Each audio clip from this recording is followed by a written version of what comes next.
May I invite our moderator, Professor Kombe,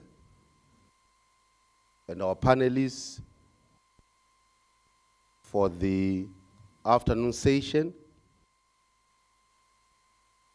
And I also want delegates to bear with us that one of our panelists is going to be connected virtually. She has another very important engagement. She's in Kigali as we speak. So the other members are here.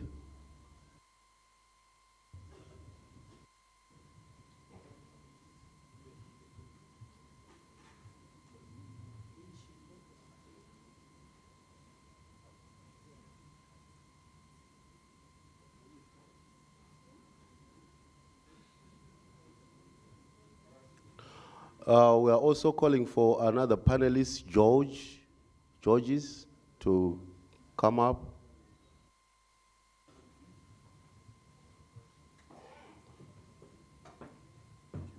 Thank you, Prof.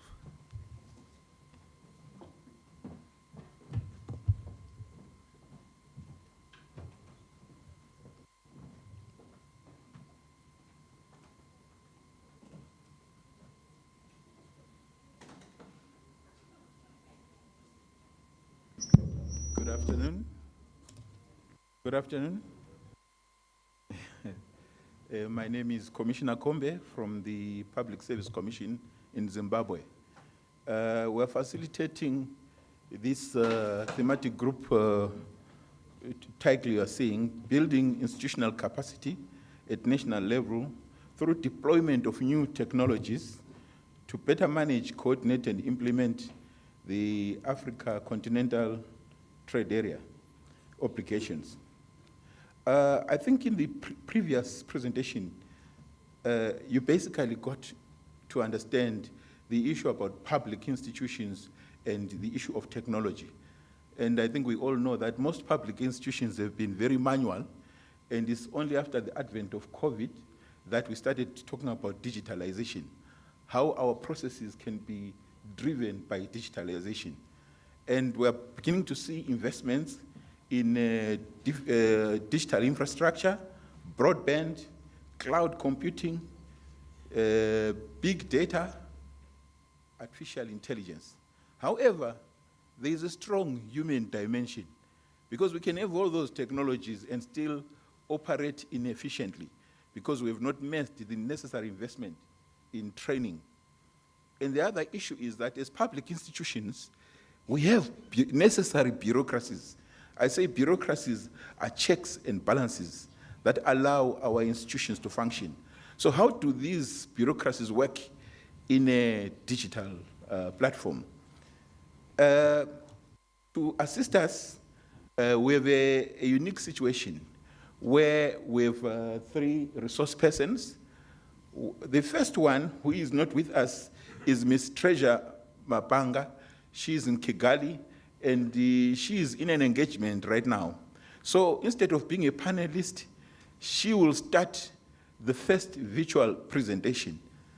Then our main presenter, who is Jacqueline Pimier, you've already seen her before, she will come and give us the main presentation. And thereafter, George Kojo Scott is going to be our panelist. I'm just hoping that we will have a lot of time for discussion. That's why I've basically assumed that the protocol is assumed. Thank you very much. I will allow Mapanga, if we are connected, to be beamed. She's not in. So we're failing to connect with Mapanga.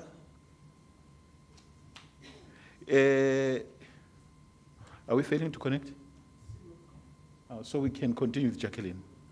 Okay, without much further ado, I'll allow Jacqueline to take the floor, please. Thank you.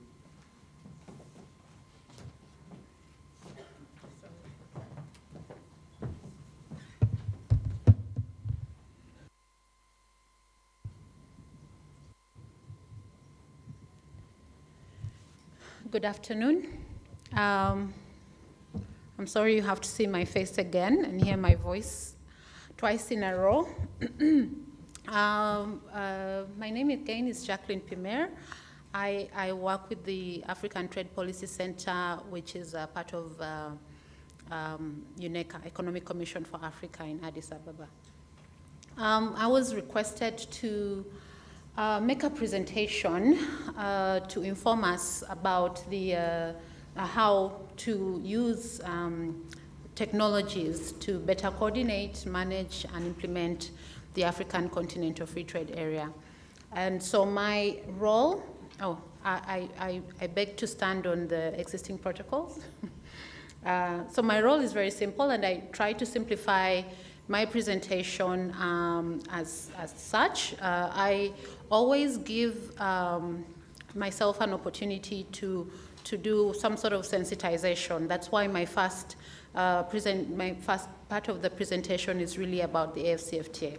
And maybe just, I hope I'm not being too informal, but just by show of hands, I'd like to know how many of us have been in a room where we were discussing the African Continental Free Trade Area, either as a negotiator or as a training. Anybody? So 2 people, 3 people, okay, 4 people. Out of how many do we have, Isaka? How many people do we have in the, so this is my point. There's still a lot of opportunities for sensitization. That's why I always start with, what the AFCFT is about, why are we doing it, and etc. I will then quickly highlight the roles, the public institutions at the national level, that the core ones that are involved in implementing, managing, or coordinating the AFCFTA. And when it comes to technologies, I would like to focus on policy related to digital trade, e-commerce, digital platforms in general. And then one of the institutions that is mandated by the Secretariat to be formed for the AFCFTA implementation is the National Implementation Committees. So I'll give a very brief on that. I'm sorry, how much time do I have? 20 minutes, okay. Okay, so why did we form the Continental Free Trade Area? In 2018, the share of global trade for Africa, that's 54 countries, share of global trade was 2.5. Today, the most recent is, I think 2022, it's a little bit over 3%. It's not much difference. But the reason I go back to 2018 compared to the share of other continents is really dismal, right? And in fact, this 2.5, 2% of it was accounted to South Africa and Nigeria's crude oil. So that means 52 countries' share of global trade was 0.5. Is that an alarming statistic or no? Right? So, Africa, some of the reasons why our global trade participation is so low is because Africa's export is concentrated in a few unprocessed commodities, crude oil, agriculture, most of which is unprocessed, in raw form, coffee, flour, etc., and therefore also fetch low rates. The extractives like diamonds, all of them may be uncut, not all of them, most of it uncut, and very little manufacturing, right? And the second reason is that the trade policies on the continent did not allow for industrialization or value addition for our exports. And because we were mostly trading with our colonial partners, there's that linkage that made it easier for us to trade with those partners rather than ourselves, and also in specific commodities. The last one which I am highlighting, and then they're not the only three reasons, but the last one I'm highlighting is the restrictive and deficient infrastructure that limit the African export. So infrastructure in general is a very costly challenge for us to trade amongst each other. So the primary goal of the ACFTA, one, is to increase intra-Africa trade from the 15%. I think the highest statistics that we had for intra-Africa trade was about 17% in 2016 around. But ultimately to also increase the participation of global trade as a continent. That's why. So the ACFTA is intended, this is the objective, it's intended to create the economies of scale. So how do we do this? We have about 1.3 billion people on the continent with a combined GDP of 3.4 trillion. If we are trading in our small, different countries, the value and the policies that we are developing do not allow for these economies of scale to happen. So we also have a target market, an increased target market for ourselves as a continent. And then the other issue that the ACFTA is trying to resolve is to reduce the dependence on primary commodities, the agricultural products and the extractives, and also to industrialize, value add and industrialize, and also create value chains within the continent to allow for value addition of our exports in general. Ultimately, creating well-paying jobs. We are the youngest continent on the world, and therefore our youth is a very big bulge. And that means that we have to create opportunities for employment for the youth, right? And ACFTA hopes to do that through focus on the MSMEs. That is the biggest percentage of employment for the youth. And the last one is, of course, reposition Africa in global trade in global trade affairs. So a quick update on the ACFTA. We know we signed the agreement in 2018 in Kigali. Fast forward, we had negotiations on phase 1, which included 3 protocols: the trade in goods, trade in services, and a dispute settlement protocol. So far, as at June, we have 43 tariff liberalization offers submitted. When I say this, I mean 43 countries have presented the products under which they are going to reduce their tariffs amongst each other, right? The rules of origin negotiations have been achieved at 88%, with the two exceptions on automotive and textile sectors which are being finalized.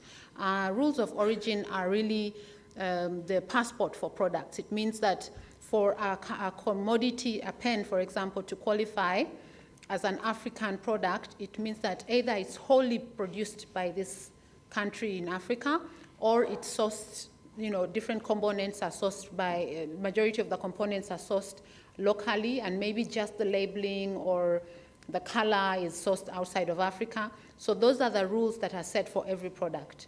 So the only 2 that are being left to finalize is the automotive industry and the textiles sectors. Then in trade in services, we have 5 sectors that we are liberalizing. So financial sector, telecommunications, tourism, transport, and professional services. So just to give an example of professional services, the lawyers, the accountants, those that are certified.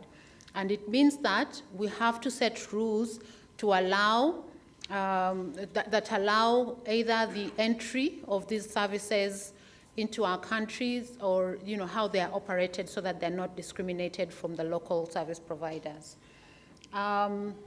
Dispute settlement assumes that we have any, as long as you're trading, any interaction in trade and whatever will have disputes. So there's an arrangement, and a protocol actually provides how these disputes, these countries can resolve their disputes at different levels, either through mediation, alternative dispute resolution, or the dispute settlement bodies that are going to be set up, that are set up by at the Secretariat. So phase 2 has 5 other issues that are being discussed. 3 of them have been completed, that is on competition policy, investment policy, intellectual property, and then 2 are underway, digital trade, which is one of the areas we are going to discuss more today, and then the protocol on women and youth in trade. The last, column talks about the ACFTA guided trade initiative. So last year we realized that because of COVID and all these other delays for the start of trading under the ACFTA, countries needed to be guided through the process or preparation of trading under the Continental Free Trade Area. So what happened was that some countries were nominated and agreed to participate in the guided trade initiative, which meant that they selected private sector companies that they would handhold to trade with other countries that have already, on the continent, that have already also prepared.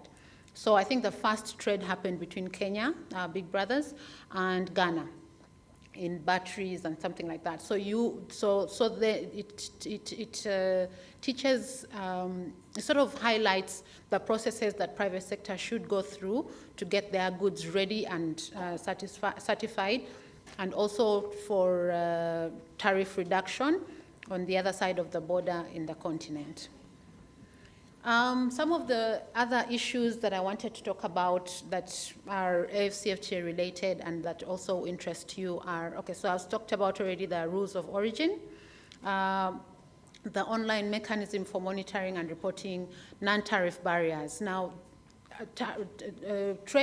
the protocol on trading goods essentially lowers tariffs, but we know that there are certain things that are not tariff related that stop trade from happening. You know, some of them are legitimate while others are not. So for example, a legitimate non-tariff barrier could be standards. My standards are different. So if you want to carry water to, like, I'll use Angola for example, because they are Portuguese speaking, maybe the requirement for Angola is that for someone from Mozambique to export water, they have to put their label in Portuguese. It is a legitimate requirement because the consumer needs to read and understand what they are drinking or buying, right? But it is a barrier because the cost of it is higher. So there are certain ways that some of these non-tariff barriers can be resolved or discussed or negotiated. But there's an online mechanism where private sector can go and report. And this comes back to public sector, to their public sector and say, I experienced this particular barrier when I was exporting to Kenya or to South Africa or whatever. And then as a public sector focal person, you need to then take that and have a negotiation or discussion with the other party. The Pan-African payment and settlement system is it's critical. So our central banks should take the lead in this. And this is part of what I'm going to quickly highlight in the next slides. It allows for countries to use their local currency for trade within the continent, within the ACFTA, without and eliminating that foreign currency, the dollar rate, right? So the cost of trade, one of the biggest costs of trade is the exchange rate. So the Pan-African payment system is going to allow somebody to use the Zimbabwean dollar to pay for goods and to pay someone in Kenya for goods, and that person will receive Kenyan shillings as an example. And that cost of changing to the dollar and then back to Kenya shillings is eliminated. It's a very big deal. The African Trade Observatory is sort of like a data center. It highlights, it gives information on which countries, what products are needed in which countries, market opportunities, etc. Then the last one is the adjustment facility, which is a facility like a fund that will help countries to adjust with the customs, with the, what is that, customs, revenue losses due to the reduction or removal of taxes. So I just quickly also wanted to highlight some of the expectations, projections.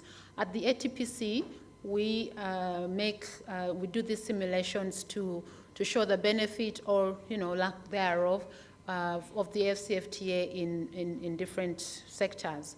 So for one, we wanted to show the expected gains from the ACFTA if properly implemented in 2045. And these are the 4 sectors that we highlighted, and you can see that there's, for all the 4 sectors, mining, industry, etc., with or without the agreement, there is an expected, there's a gain from the gap that says from the red to the blue, the black rather. Is it blue on your, yeah, it's black. Those are the expected gains from trade with and without the agreement in 2045. And these are really modest projections. So that therefore we can perform better. These are projections for poverty reduction. And there are select countries that were highlighted here.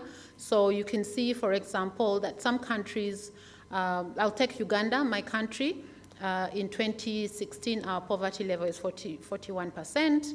Without the ACFTA, of course, we will hopefully have reduced to only 11%. But with the ACFTA in 2045, we hope that it will be at 10.9%. There are some countries that already are on a trajectory that looks like they could achieve it without the ACFTA. So you can take, for example, Rwanda.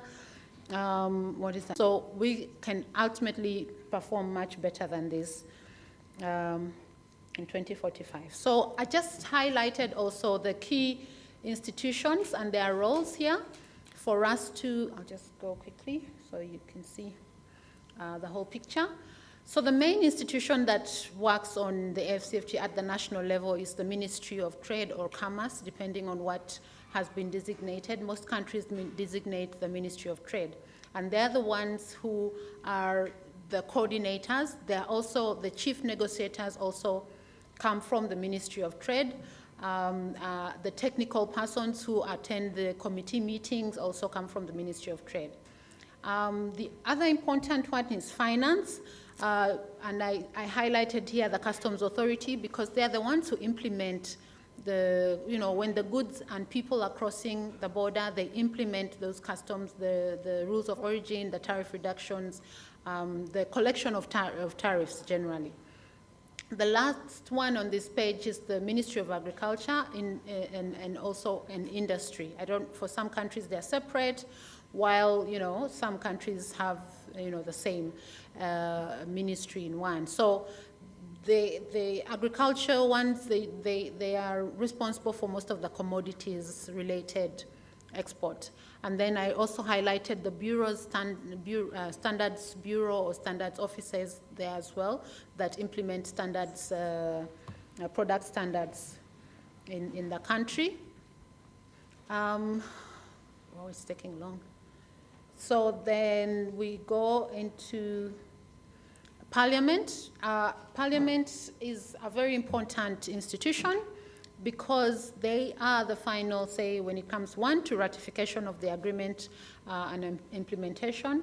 They also are the ones to coordinate or oversee the legal reforms, right? Because most of our mandates have to be implemented at the legal level as well, right?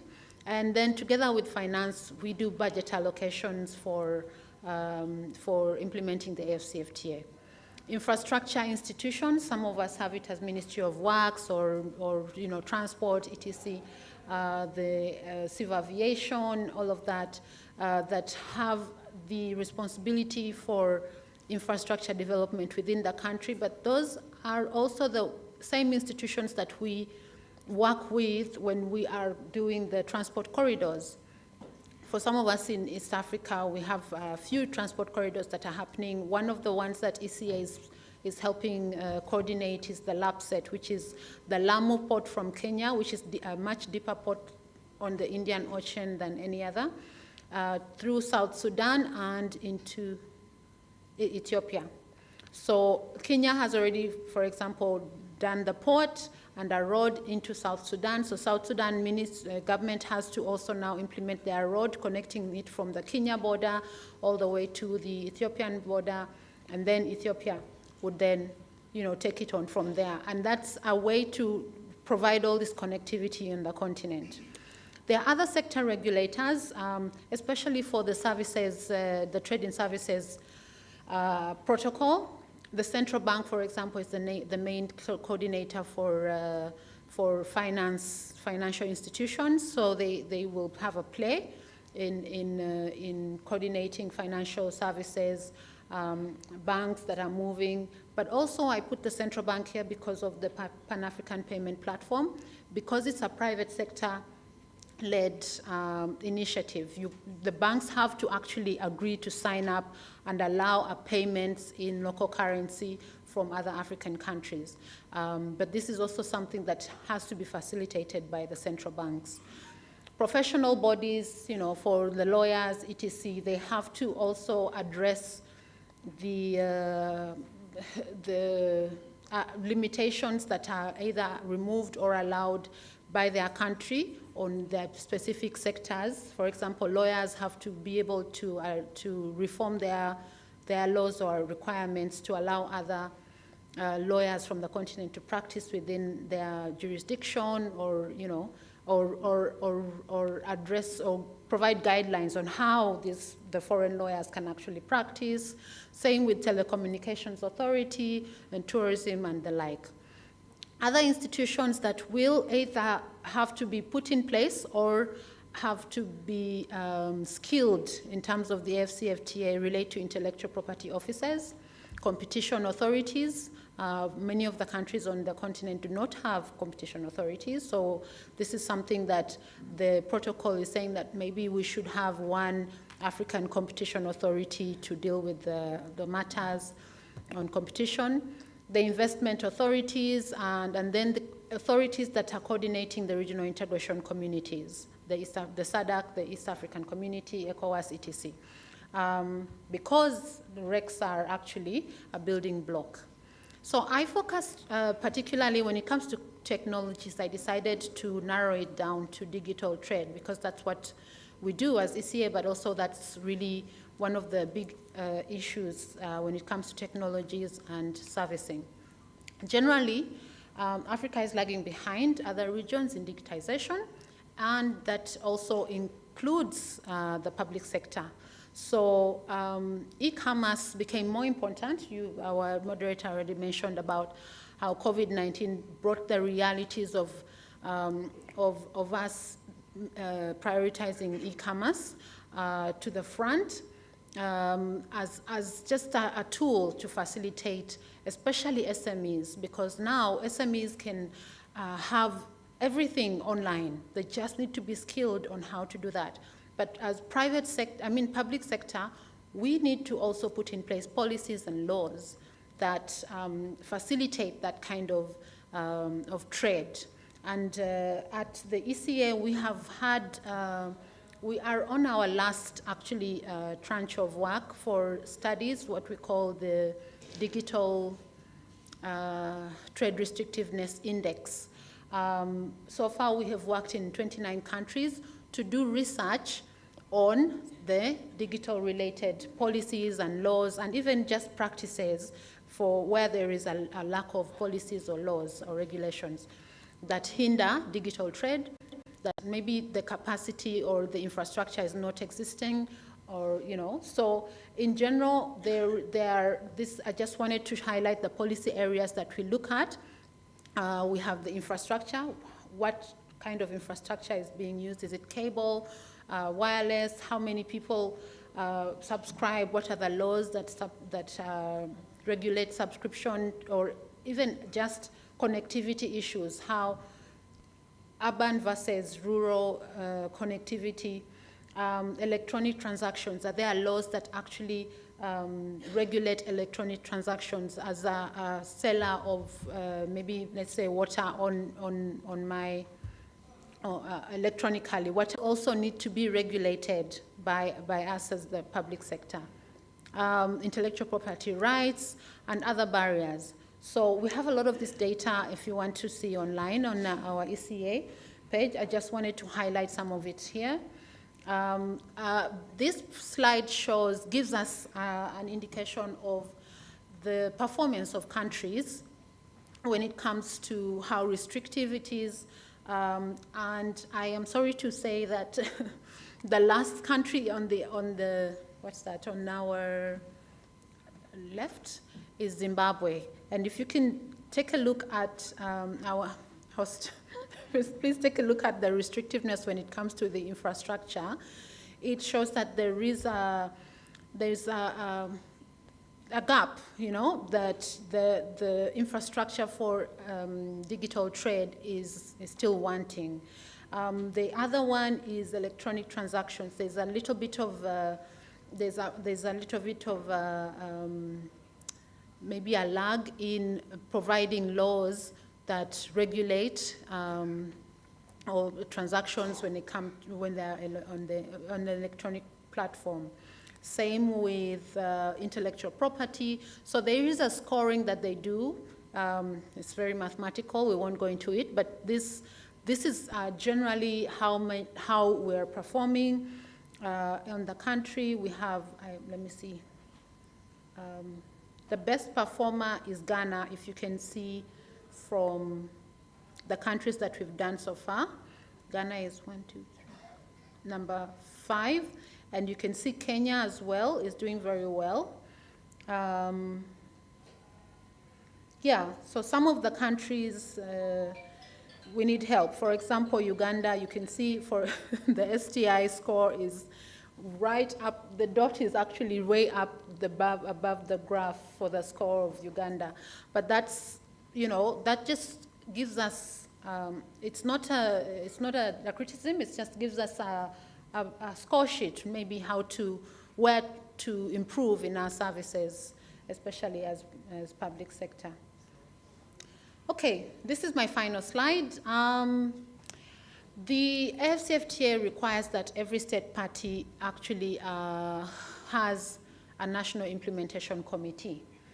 And this is a committee that is coordinated by maybe the Kenya said they have them. I mean, I think it's usually the Ministry of Trade, but the government, the country usually decides which institution coordinates the committees.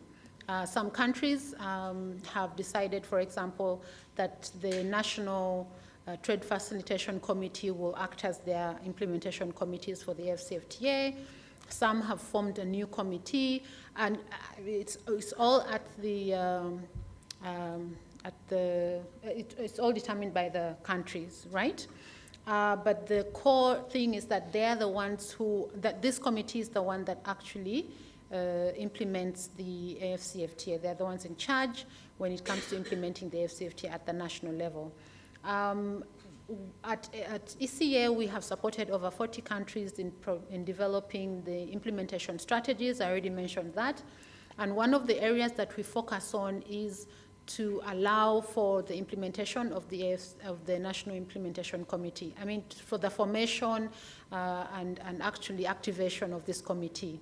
Representation is key. So for us, it's not so much about public sector, because public sector already has their foot into these discussions, but you have to be able to have the private sector on the table as well, to find out what they are facing when they trade, or what they need, or which countries they need more access to.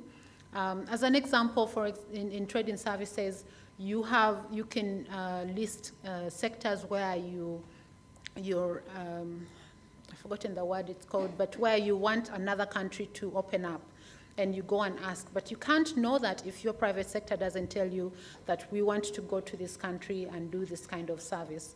So that's why this national implementation committees are representative. They are also, with the strategies that we develop, they are also in charge of monitoring and evaluation of the performance and implementation of the action plan of the strategies.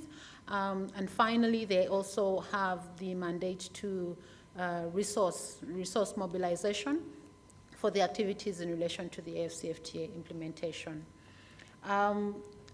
I'll stop here because I think we can talk all night, but and I'll give back my, thank you, my... I think we can give a pam-pam. She has basically given us a broader view of the African continental trade area and the regional issues, and also the digitalization challenges. I'll ask Dr. George Kojo to basically give comments. Thank you very much, moderator. First of all, let me also thank Madam for giving us a very broad overview of the AFTC and its agreement and all that is benefits. But here we are at this point, and on this topic, we are expected to use institutions in deploying technology to fulfill the obligations of that agreement, free trade agreement.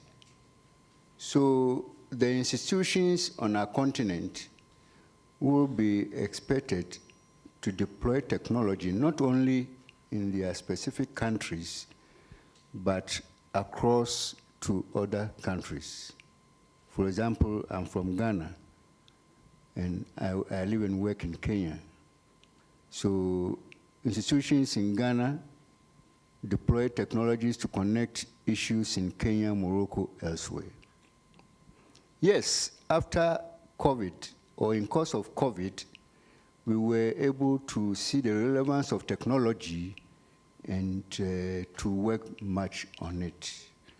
But I can tell you for sure that institutions within many African countries still have some core challenges if they are to deploy technology to fulfill their mandate under this agreement. Let me quickly look at some of the core challenges. Our moderator first mentioned the issue of bureaucracy. Many public institutions on the continent, you can be sure that we are still very bureaucratic. Bureaucratic in the sense as, for example, in authorization processes. A document coming from the accountant must go to the chief accountant for approval. From the chief accountant, it will go to the treasury. From the treasury, it will go to the assistant principal secretary. From the principal assistant, it will go to the principal secretary. Then from the principal secretary, it must go to the minister before a simple document is approved. Are we going to carry all these things across our borders to Nigeria, Morocco, Algeria, and all that, if this free trade is to be implemented? The next problem that I've mentioned here is the issue of infrastructure. Yes, we have laid a lot of infrastructure to perform in technology in our own institutions.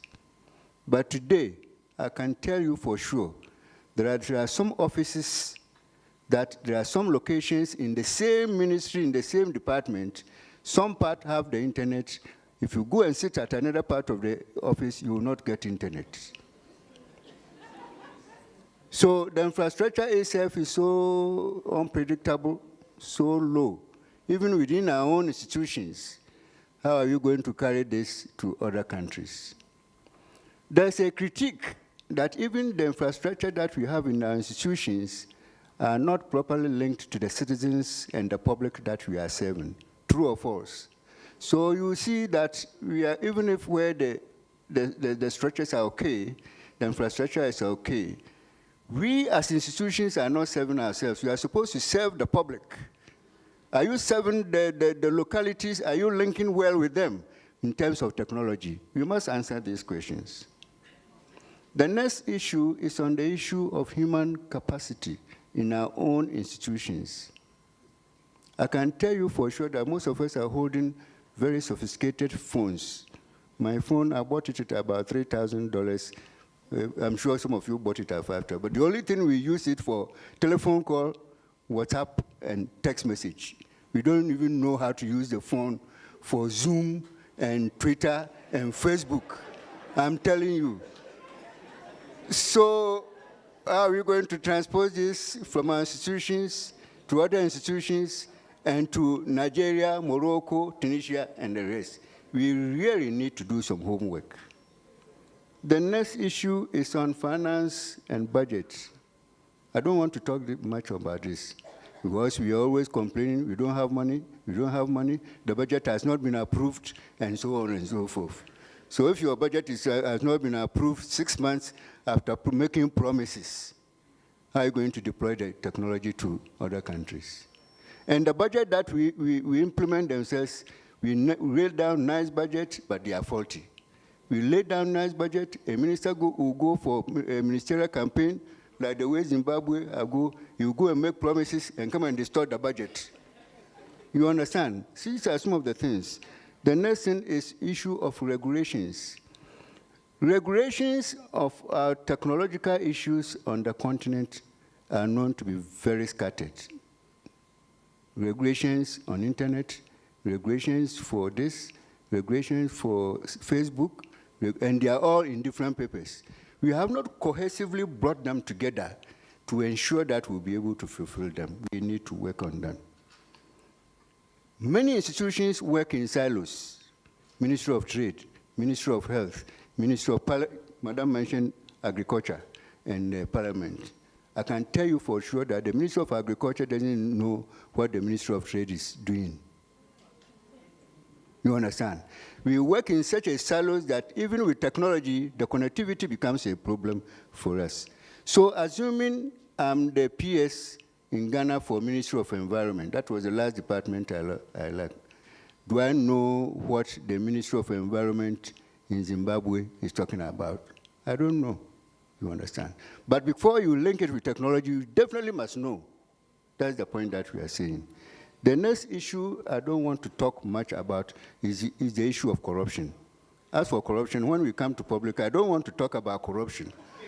So, because people can go and buy fake products, technological products. My phone is Samsung, but somebody can go and buy another type of Samsung, true or false. There are several types of Samsung, good ones, bad ones, or it is a big problem. In this part of the world, costs and costs and costs.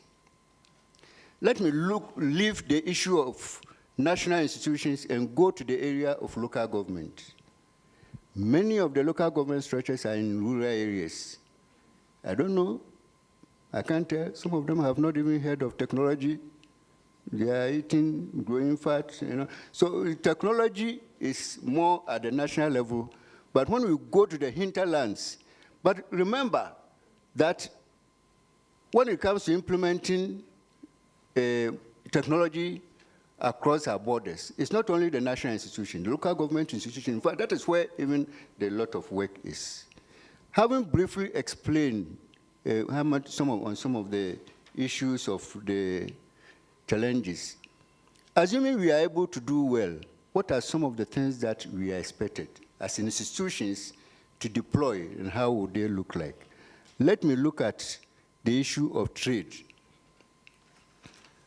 In the area of trade, we can use technology, institutions can use technology to enhance transparency, improve efficiency, things like electronic single window systems, integrate and automate trade-related procedures. We can use the technology to simplify custom permits and inspections, data management, analytical technologies, collection, and know it properly. The second issue areas that we can implement technologies as institutions In the area of infrastructure development, I mentioned the challenges of infrastructure development. Infrastructure technologies, such as including things like smart grid, including things like digital logistics and intelligent transportation. There's something called intelligent transportation system. We can enhance connectivity, reduce transportation costs, and improve what we call the supply chain efficiency. There's something called Internet of Things. Institutions are supposed to use Internet of Things to enhance efficiency. Devices for sensors and optimize port operations, tracking cargo in real time. Institutions can also use technology in the area of e-commerce and digital economy. What are some of the examples? Online marketplaces, digital payment systems, mobile banking, and medium-sized enterprise to participate in regional and various activities. The fourth area that institutions can apply technology is in the issue of information and knowledge sharing. In this area, we are talking about online portals, knowledge repositories, Madam mentioned many of them, virtual collaboration tools, and issue of disseminating market intelligence, trade statistics, regulatory information, empowering businesses to make informed decisions and adapt to evolving market conditions. Let me talk about the areas of access to capital and the ability to foster financial inclusion, particularly for small state enterprises. We can use things, institutions can enhance things like mobile banking, digital lending system platforms, blockchain-based financing solutions, border payments is very important. And use all these to stimulate payments. Finally, institutions are supposed to monitor, evaluate, and see compliance of some of the things that we are doing. And in this case, we are talking about keeping trade flows, identify bottlenecks, and monitor implementation of trade agreements, and also monitor regulatory compliance to ensure that we adhere to these things of the AFTC. Having given this broad background of what institutions are supposed to do, let me mention a few things which are also necessary. After COVID, we've learned a lot of bitter and good lessons, of course. By now, we expect that African government will help institutions with policies. Policies are made by the institutions and blessed by government. We expect governments to make policies which will help in some of the areas that I've spoken about, but should be innovative and have innovation in nature. So we expect governments to come out with innovative policies to enhance the work of the institutions in order for them to be able to deploy technology for the purposes that we are talking about. For example, internet expansion policies are very critical because we know that internet is one of the most critical issues in technology. And we know that technology is not in the villages. I don't know whether Zimbabwe, you have it in the villages, fine. But in my country, no. If you go to the village, please don't carry your phone because the network will not work. It is interesting. I want to talk about partnerships. In view of the difficulties that we have mentioned, partnerships is very important. We must share efforts, we must share collaboration so that we can share resources. Some of the financial issues can be shared through partnership. We must modernize and expand access to education and learning of skills because we said that many of the public servants like myself still don't know what to do apart from making phone call and text message and WhatsApp. That is all that we know we can use our phone for. There is something called that, I'm getting to the end, please. I've seen something here. There's also the need to pass policies which are inclusive in nature and comprehensive in nature and have national and continental strategies for harnessing some of these things that we are talking about. The policies that we make should not be limited to Zimbabwe or Ghana, Nigeria, Kenya. We must begin, governments should be able to begin to set up policy frameworks which could cross across our countries, respective countries, so that the institutional people, the public servants like us, will know how to use it. We must prepare policies with the youth and women vulnerable groups at the back of our mind, so that we can know how to work out the cost elements, encourage the youth who will inherit us to be able to use it. I think at this point, ladies and gentlemen, I've gone beyond my time. Thank you very much.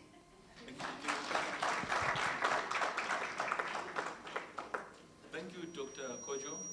We actually built on what Ms. Pimi had basically presented to us. I'm wondering, are we still connected to Kigali? While we're waiting for Kigali to connect, if we're lucky, I think I'll open these two presentations to questions.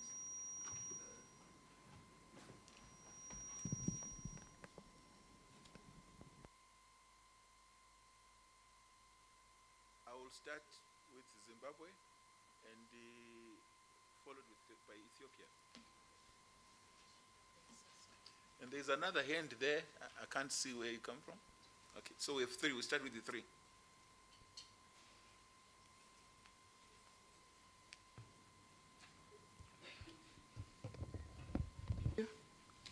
Thank you for the presentations.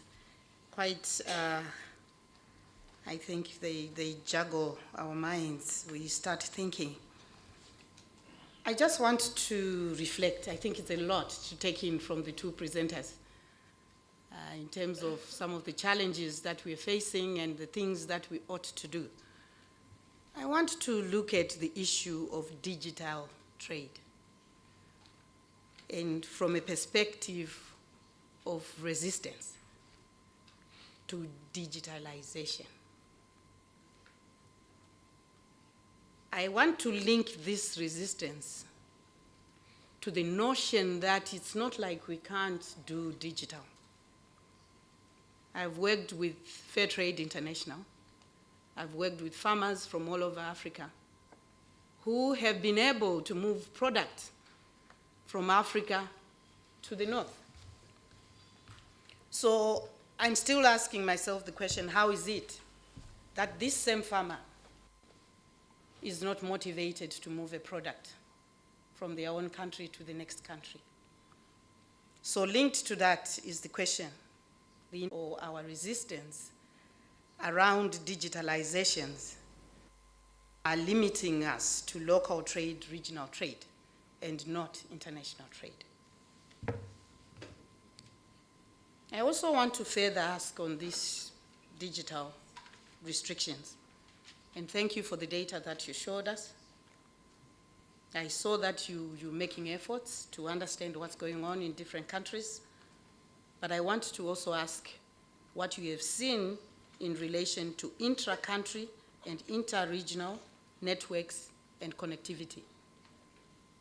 How are we connected within our own,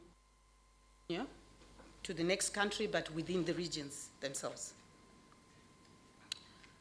And finally, I think the fear of moving product into our own continent, it makes me to think about how we need to reposition ourselves within our own continent. And in repositioning, I think we ask a lot of questions about whether I get equity, fairness, if I trade with the next country. So the issues of fairness, how are we attending to them in view of the fact that we are going digital? I also want to touch on the issue of traceability. When I was sitting with Fair Trade International, I knew I could get a product from Uganda. I could trace it all the way to whoever is buying that product in the north. So I guess I still want to understand some of this. Where are we? We look like we are very far away if we look at Africa, but maybe it's still a perception. And I hope you can enlighten us more on the few things that I've just said. Thank you. Thank you, Dr. Choroma. Can we have Yeah. brother from Ethiopia? Yeah, thank you very much, presenter Ms. Imer, and the moderator and the panelist. I think the information is very rich and helpful. My question is taking into consideration of the global context of efficiency, considering especially the price of products and services. I think it is very tough for Africa to be competitive, taking into consideration of automation, on the level of skill, productivity, all those issues. So to build on Her Excellency's perspective, what do you think to reposition Africa to focus on primary products? Primary products, I think Africa has a lot of comparative advantage due to the location, the availability of urban lands, fisheries, and minerals, which is different from the potential of other continents. So to focus, reposition on the primary products, and to take a win-win scenario with other part of the globe, and making very strong negotiation on the prices, taking into consideration of associations, regional associations, Africa Union, to be part of that negotiation, and also with the help of ECA to support Africa to have a good negotiation on the price of primary products, and also the impact of global climate warming, which is very critical, and it has not been addressed in both presentations, which is very, very critical, and it has a big impact on the production of primary products. So my concern is the competitiveness of Africa, taking into consideration of the challenge which is presented by Dr. Kwaramba, and your presentation also. There are a lot of issues to address to be competitive and successful on the price and the quality concurrently. So what do you think to focus and reposition? As he, in the previous presentation, he said focused, committed, consistent, and patriotic initiative from the perspective of Africa is very, very important to make a difference. So that is my question. Thank you very much. We will have our last question in this first part.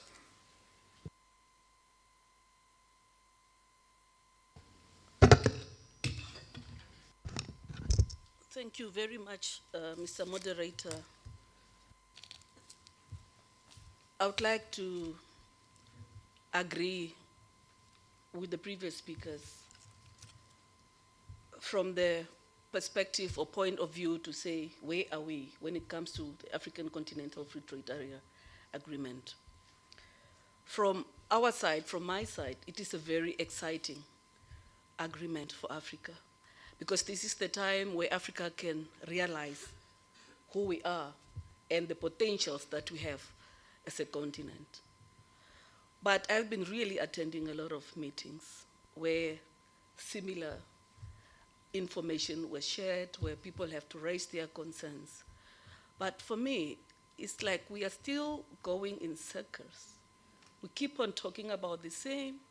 You come to the next meeting, you are hearing about the same barriers. Who is stopping us from addressing these barriers? What is this agreement really planning to achieve? When we talk about barriers, when we talk about digitization, really, I think for me we need to strategize, prioritize how we want to go about this for us to achieve more when it comes to this agreement. I want us to think of the rural areas, because, okay, we are talking about mainly when we talk about this, everybody is looking at the urban areas, what is happening there, including urban areas. People are also struggling, some of them to connect because of various aspects.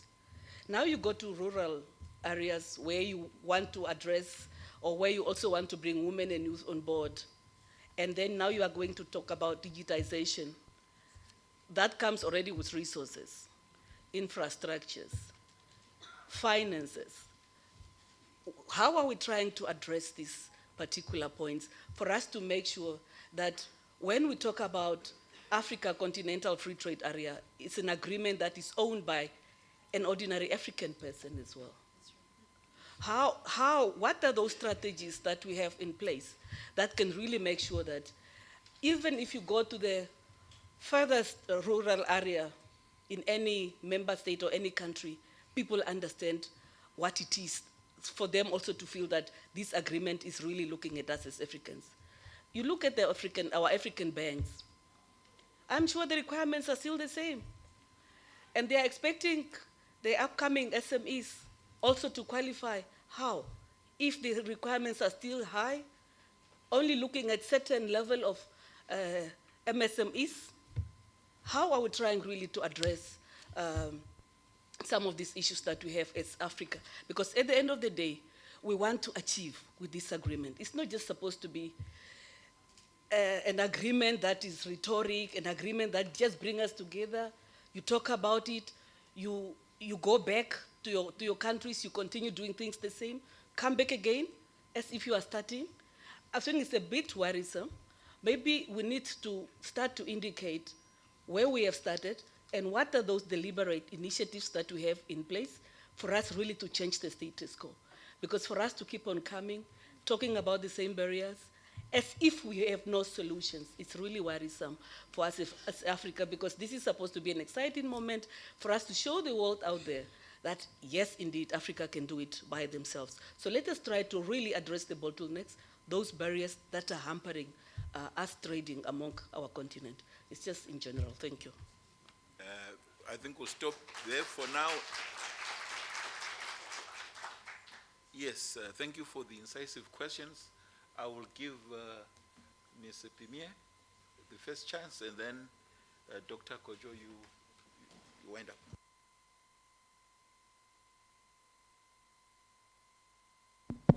Thank you. Sorry. Thank you. I'll start with Zimbabwe. Yeah. Maybe I should use this one.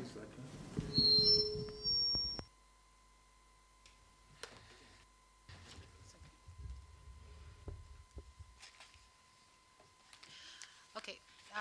Can you hear me? Okay. So one of the there are a lot of things you said, so I'm going to pick out what I could remember to, what I could note down to respond to. One of the challenges I have when I make a presentation is what to leave out and what, because there's a lot to say, and there's certain details that we eventually don't include because of, time constraints. A reservation on to digital trade for farmers. I think this is my own experience, not, studied. I worked on, I'm from Uganda, I've told you, I've worked on some issues regarding standards, and one of the things that I found is that you don't have to be high tech to actually achieve some standards for agriculture. And one of the inventions, I would call it, that we had in Uganda was to have farmers use their phones to fulfill the traceability issues and have a record somewhere. It's a very simplified technology. My point, though, is that these are things that private sector can actually help us innovate towards and make it affordable and contextualize it to the requirements of the specific sector. And this is, and I keep coming back, I know it's going to be a boring song, but I keep coming back to the fact that our main resource as public sector is actually our private sector. They know the problems, they also have the solutions, and they can, I say we as public sector will then become the facilitators of those barriers, as we, barriers or challenges that they're facing to advance trade. So for digital trade, unfortunately, the infrastructure, of course, is expensive, it's costly, and it's primarily the government that should provide it, but a lot of our countries have private sector in these spaces.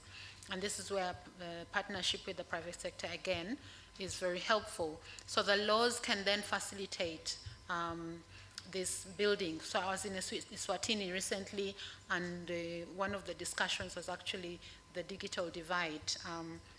And this is also a question for Namibia, from Namibia, maybe addressing the Namibian issue of the digital divide, the connectivity in rural versus urban areas. One of the things that the private sector was saying is that you need to provide incentive for these companies to actually set up their the infrastructure for internet at the rural areas that will then attract, will increase connectivity at the rural areas. But it's something that it's not a one-off solution. I think every country can find a way to implement activities or actions that reduce the gaps.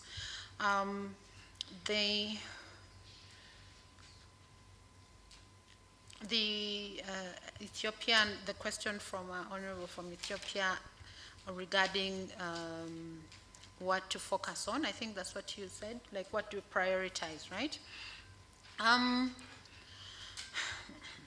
We have, at the ACFTA, for value addition, there are some products that they have highlighted to advance, if I would call it that, for value addition. I'll give an example for Ethiopia. I'll start by saying we shouldn't be too, the ACFTA implementation will take a long time. It has, for East African community, for all the other regional integration, even the European Union, if I may add, they still have areas that they are figuring out. So let's give ourselves a chance and be positive, but that's, primarily we give ourselves time to actually implement. And then at the end of the day, implementation is always at the national level. While there's a secretariat, the secretariat actually only coordinates these things, right? And helps us as countries to know where we are meeting our mandates, where we're lagging behind, etc. But at the national level, we make those priorities. And I think that the ACFTA has decided to be a bit unique from other free trade arrangements to provide such initiatives like women and youth in trade, the guided trade initiative, but also for value addition and industrialization. The priorities sectors have been selected to help show that it can actually happen, right? So if we say coffee, for example, when you as Ethiopia export coffee to Europe, anywhere in Europe, you're going to get a portion of that coffee price because you're selling it raw. But if you, what stops you from having a value chain where maybe if you're good at producing, another country like Ghana maybe will have processing it to final coffee, branding it, and etc., and selling it. That, of course, trade people will call it a trade diversion, because it means that the person in Switzerland or in the US who is essentially supposed to be getting that markup is losing out, but it's going to Ghana. But at the end of the day, the value of that coffee, once it goes out of the continent, is much higher. That's essentially it. So you can start with a few products. Kenya has started in the services sector to do tourism value chains. And I have to say that when Namibia, our colleague from Namibia was saying that we talk about the same things over and over again, but we have to give credit to the regional economic communities, because it shows us that integration actually works. Trade actually works to help us get out of poverty, to grow, to trade with each other more. In the East African community, for example, one of the things I put down was that we have what we call the one area network. As a Ugandan with my phone, I can go to Kenya, Rwanda, with my phone and call at the same rate. I'm not roaming. Now we even have, if I have like the bundle for data, I can use that. South Sudan as well. So those are integration issues that actually make life easier and better. Kenyans can come, they have to get a work permit, but they don't have to pay for it, for example. Same with Rwandans. Those things happen, but they are implemented at the national level. So as a decision, a Ugandan will say, Uganda as a country will say, we are implementing these particular issues in the country to advance the ACFTA. If you don't do it, then it's on you. You come back and we'll keep saying, oh yes, this is still the challenge. We cannot access this country because there are visa requirements. You know, I can't get a visa on arrival as a basic minimum, for example. Or the different things. The implementation always has to be at the national level. I've mixed them up a little bit, but I hope I have, yes. So also again, with the climate change issue, I actually have, I actually have a presenter, I hope it's safe, presentation on environment and some of the work that we've done and we're starting to do with the ACFTA in relation to environment and climate change, and how much you can, how much environmentally friendly technology or commitments that we can implement, and how it affects our benefit, economic growth in 2045. But because of time, again, I just focused on something small. But these studies are there, and I think that it's good that you're actually interested, because climate change has affected our productivity, especially in agriculture.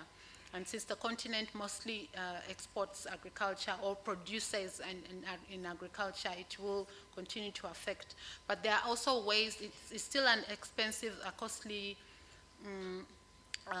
investment to have green technologies. We're calling it greening the ACFTA, but it's more sustainable. For example, energy-related wind. What is it? The wind-based energy is called what? Windmills. Yeah, windmills. So they produce, and I'll make a presentation on. Dr. Kojo?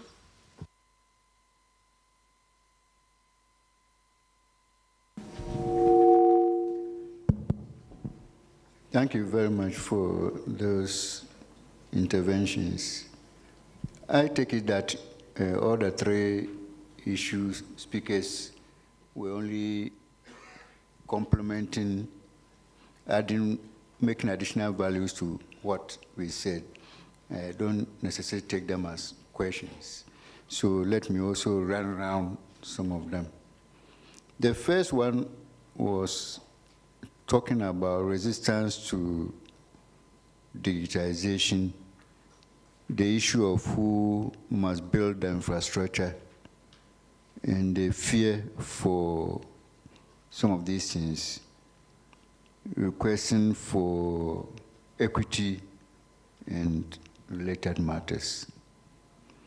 Resistance to change in this part of the world, Africa, of course, many other parts of the world, is a key issue.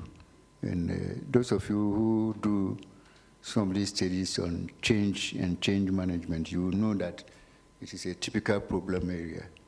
And even when something is good, people resist in going by it until you prove to the person that it will favor him and make a very good progress to his or her own life. So what I believe in is that with Africa and many of the institutions that we are talking about, change and resistance to change is part and parcel of us. That's why we are saying that in policy making and policy implementation, we must be able to take all these things into recognition and be able to see that if we are to implement digitization, these are some of the bottlenecks. And so how do we address it in terms of getting people to accept and change to use digitization? Sometimes the policies themselves don't favor digitization. For example, if I'm in the ministry, and where I worked for many years, I was as a civil servant, and you put up a type of digital elements, which I myself have not been trained. You have not trained me. You just told me I should implement, but you have not brought me into this thing. And also, which will, in African context, remove the daily bread from my mouth, then you can be sure that I'm not going to implement it well. You know, this is simple human factor, unless you explain. So that is why some of the policy implementation, public education is very, very important. Otherwise, then you are going to have a lot of resistance. So when we want to introduce digitization, we must train people slowly. We must allow time for public education. We must go to the bottom. Some of the documents on the African Free Trade Agreements, we must translate, possibly, if possible, translate and discuss on local radios for the local village people to really understand what you are trying to say and the benefit that will accrue to them. Otherwise, then they are not going to take easy. They will think that you public servants, you're always playing tricks and games, and this is part of your game. The next thing is on the issue, who must build the infrastructure? In this part of the world, it's government who builds infrastructure, obviously. But we are also saying that the private sector must be brought on board and encouraged to make sure that they participate, or even they themselves do construction of the road. Why not sometimes we allow some of this digitization and electronics to be done by some of the rich or some of the institutions which are capable of constructing them, sign a contracting or management agreement with them in terms of the revenue generation or revenue sharing. It is highly possible. We must sit down with them. Because government all throughout the continent has proved that if you rely on government, you will never eat tomorrow, I bet you. Many of the things that has to be done by either you yourself or the private sector, and that is why you will get speed. But the system is that we must set up a framework, getting them to do it, and encouraging them and to ensure them that if you do it, you will not lose. The next thing is with the issue of equity. Equity is very important. Next issue from my colleague from Ethiopia is on the issue of efficiency and costs of products, the issue of global climate change and competition. On the issue of costs of products, my little thinking is that once you produce the raw materials from here and send it to China or England or America for them to put value and come and sell the product back to you, you are not at any point going to get things cheaper. Incidentally, where we try as African countries to manufacture things here, Those that we manufacture here, the cost is even more than those which are coming from China. So what type of paradox is this? We must be able to overcome some of these things. Where we manufacture things in our localities, at our country level, or at our own level, and ensure that things are cheaper because they are local products. In any case, we must also be mindful of the fact that in many people on this continent, they have already made up their mind that made in Ghana product is not a good product. It's a made in UK, made in Germany, that is good, you understand? So then it's not only an element of course, a lot of psychology also comes that they have made up, now you Ghanaians, we manufacture, we go and put some things, make some this thing and coat it nicely, only to find out it is not the right thing. We must make sure that efficiency in terms of the quality is also good.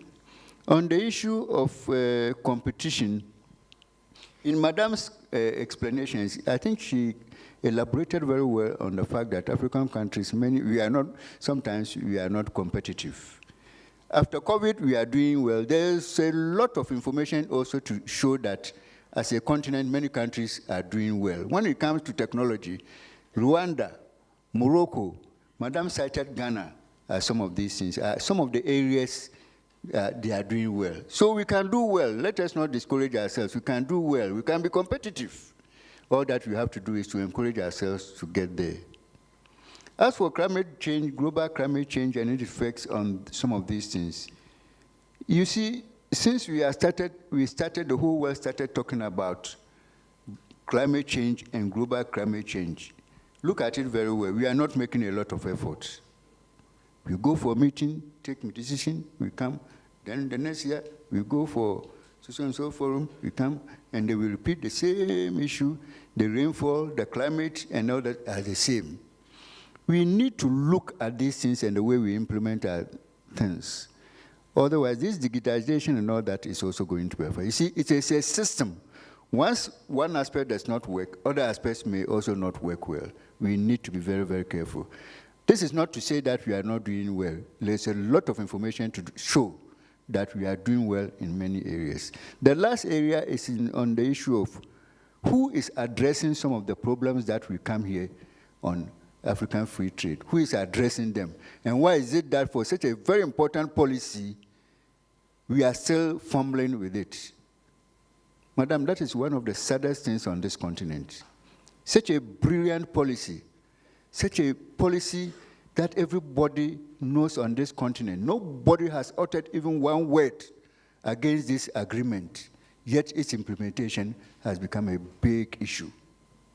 Cross-border, I'm from Ghana. I'm going to River Zambezi. If you don't know, there's a river flowing here. River Zambezi is here. I'm supposed from here to go to Zambia. I need a visa. I need a visa. When I was coming to Zimbabwe, no visa. But when I'm crossing this river, I need a visa. Why should it be like that? These are some of the things. So we really need that. Who is supposed to do what? I don't know. We know it is African Union problem. Mr. Isaka, do you know why we are still, maybe you yourself, you don't know. So understand, these are some of them. Who is that? Then, Madam was finally talking about the issue of local government women and how we should handle them as far as. This is very important. Those of you who believe in bottom-up issues, they are the people who are at the bottom. And those of you who believe that bottom-up issues are very good and necessary concept for development, then of course you must not leave out people at the local level, the vulnerable group, the youth and women, because it's key to development and equity, as somebody said.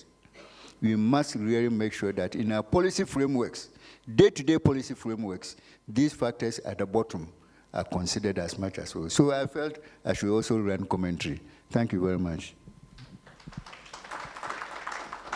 Thank you very much. Do we have any burning issues? Any burning issues? I think,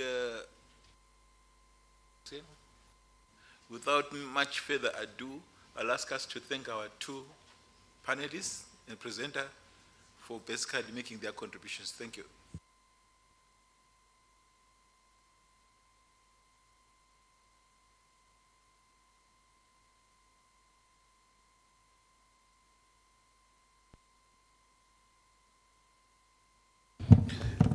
Well, as they are going down, can we have another round of applause for our moderator and the panelists?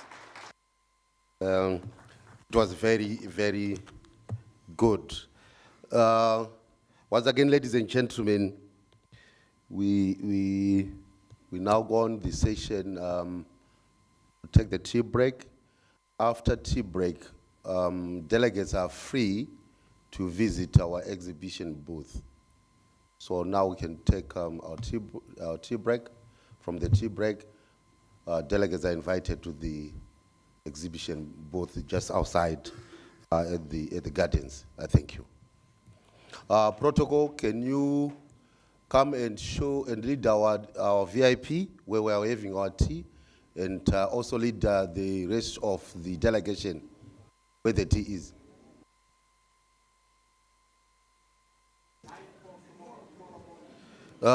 Sorry, before, just a minute. There were some changes on our program. Now we have a final program for tomorrow. Let me just go through it, but we are going to put it on the various email addresses that we have been given. But for day 2,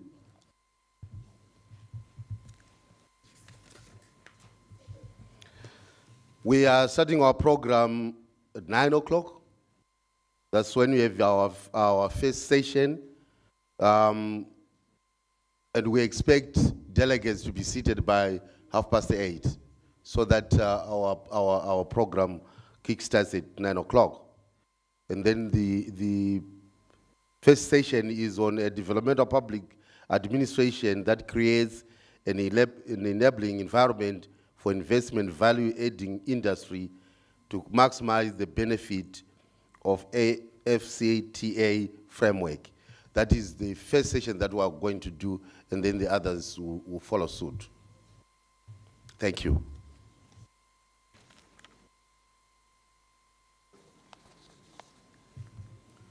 So after visiting the exhibition booth, that will mark the end of the day today. Thank you very much for your participation.